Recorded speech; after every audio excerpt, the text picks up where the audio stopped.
अस्सलाम वालेकुम नाज़रीन। प्रोग्राम बोन एंड हेल्थ के साथ डॉक्टर ख्वाजा साजिद असलम हाज़िर खिदमत है। आज का प्रोग्राम हम कर रहे हैं मिनिस्कल इंजरी, नी के मिनिस्कल इंजरी, जिसको आप कार्टिलेज कहते हैं या आप पहले मैं आपको ये बता दूं ये होता क्या है। जो घुटना है, घुटने के बीच में आपने अक्सर देखा होगा गैप, एक्सरे पे जब देखते हैं ना तो आपको गैप नज़र आता है, खाली जगह नज़र आती है दो हड्डियों के बीच में। असल में वो गैप नहीं होता है, वहाँ स्पंज की तरह की एक चीज़ होती है जिसको कार्टिलेज कहते हैं या मेडिकल लैंग्वेज में मिनिस्कस कहते हैं उसको। तो उसका वो ऐसे एक वो हड्डी नहीं होती है बेसिकली, ना ही गोश्त होता है। जिस तरह ये कान होता है ना, कान एक कार्टिलेज है, एक ना हड्डी है ना ये गोश्त है, इस तरह की वो होती है कार्टिलेज, मिनिस्कस। इसका फंक्शन होता है स्पंज का, as a shock absorber, cushion के कि दोनों हड्डियां जब हम चलते हैं तो घुटने की दोनों हड्डियां आपस में टकराएं नहीं। तो ये एज अ शॉक एब्जॉर्बर और एज अ कुशन के काम करता है ताकि दोनों हड्डियां आपस में टकराएं नहीं और पेन फ्री जॉइंट मिले।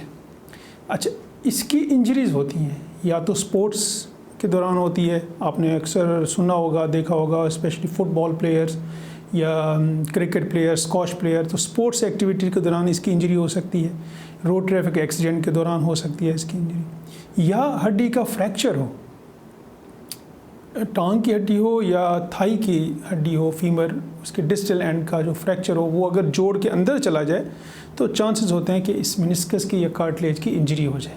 ठीक है। बाकी ओल्ड एज में तो डिजेनरेटिव प्रोसेस होता है जिसमें ये भुरभुरापन हो जाता है और ये घिस जाता है, वो एक अलग इशू है। जो यंग एज में इसकी इंजरी होती है, हम आज उसको डिस्कस कर रहे हैं। वो प्रेजेंट कैसे करती है? एक तो आपको चोट लग गई, ठीक है ना, तो वो प्रेजेंट कैसे होगी? आपको पेन होगा, पेन हफ्ता 10 दिन में आपका कम हो जाएगा। जब इनिशियली इंजरी होगी तो उस वक्त ज़्यादा पेन होगा, हफ्ता 10 दिन में पेन कम होता जाएगा।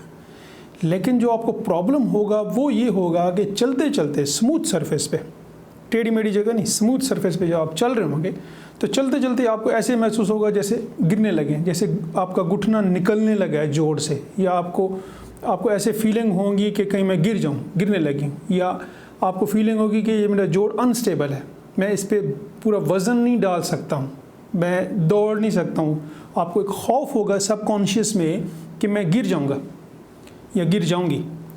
एक तो ये फीलिंग होगी आपको। दूसरा ये होगा कि कभी कभी आप बैठे होंगे कुर्सी पे, टांग जब बैठते हैं तो टांग फोल्ड करके बैठते हैं ना, तो टांग वहीं पे लॉक हो जाएगी, नी आपका लॉक हो जाएगा, आप उसको सीधा नहीं कर सकेंगे। सीधा करेंगे तो बहुत तकलीफ़ के साथ खींच के फिर उसको सीधा करें, इसको कहते हैं लॉकिंग ऑफ नीज। और जो पहले मैंने बताया गिरने वाली सेंसेशन, उसको कहते हैं गिव वे। तो ये दो फीलिंग्स होंगी आपको। इससे ज़ाहिर है कि ज़्यादातर चांसेस हैं कि आपको मिनिस्कल इंजरी है, जो जोड़ के अंदर, घुटने के जोड़ के अंदर कार्टिलेज है, उसकी इंजरी है।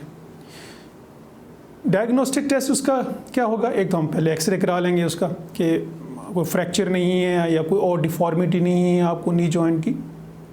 उसके बाद हम कराते हैं एमआरआई। एमआरआई जो है वो 99.5% डायग्नोस्टिक होता है मिनिस्कल इंजरी के लिए। वो हमें बता देता है कि मीडियल या लैटरल मिनिस्कस किस जगह पे कितना एक टेयर है, कितना बड़ा, और किस तरह की, किस टाइप की इंजरी है, किस टाइप का मिनिस्कल टेयर है, ये हमें एमआरआई बताता है। तो हम इसके लिए करते क्या हैं, इसकी ट्रीटमेंट क्या है?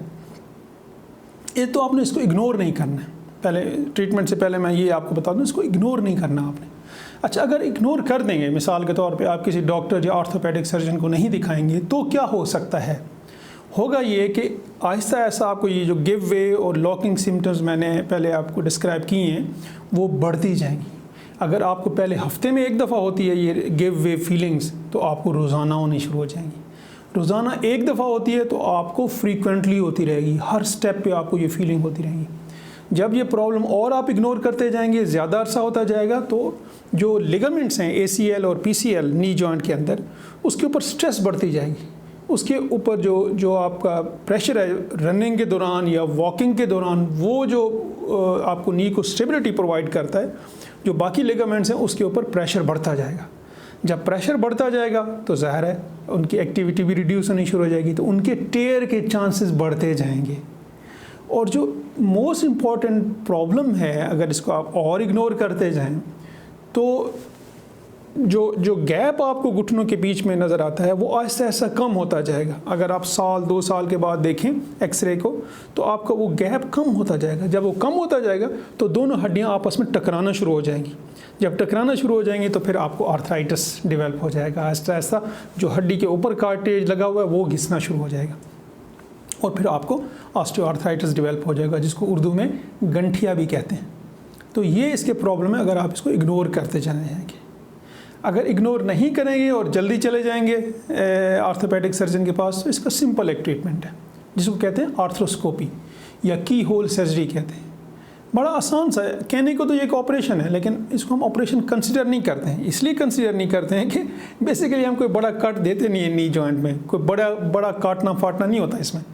आपको कमर में इंजेक्शन देते हैं, नाव से नीचे सुन्न हो जाता है, 1 सेंटीमीटर 1 सेंटीमीटर ओनली, वो आपके घुटने में हम कट देते हैं। उसके अंदर कैमरा डालते हैं, जिस तरह आपने सुना होगा लेप्रोस्कोपी, पेट के अंदर कैमरा डालते हैं। लेकिन लेप्रोस्कोपी चूँकि उसमें हम काट देते हैं 5 सेंटीमीटर का, तो इसमें 1 सेंटीमीटर का काट देते हैं हम। उसके अंदर कैमरा डालते हैं और फिर कंप्यूटर पे हम देख लेते हैं कि आपके घुटने के अंदर लिगामेंट्स कैसे हैं, कार्टिलेज कैसे है, कहाँ पे टेयर है, उसको हम शेप कर देते हैं, स्मूथ कर देते हैं। तो आपके प्रॉब्लम्स बहुत हद तक रिलीव हो जाते हैं। तो इसको कभी इग्नोर मत करें, सिंपल प्रोसीजर है, इसकी कोई एहतियात नहीं होती है। आफ्टरवर्ड्स आप आते हैं, उसी दिन ऑपरेशन कराते हैं, उसी दिन चल के घर जाते हैं, आप डिस्चार्ज हो जाते हैं। तो इसको इग्नोर मत करें क्योंकि ये आपके लॉन्ग टर्म प्रॉब्लम्स जो हैं उनके लिए उनसे आपकी बचत हो जाएगी, लॉन्ग टर्म जो प्रॉब्लम्स होंगे घुटने के। तो फ़ोन नंबर मेरा डिस्प्ले हो रहा है, फर्दर कोई अपॉइंटमेंट लेनी हो या डिस्कस करना हो, you are most welcome. Thank you.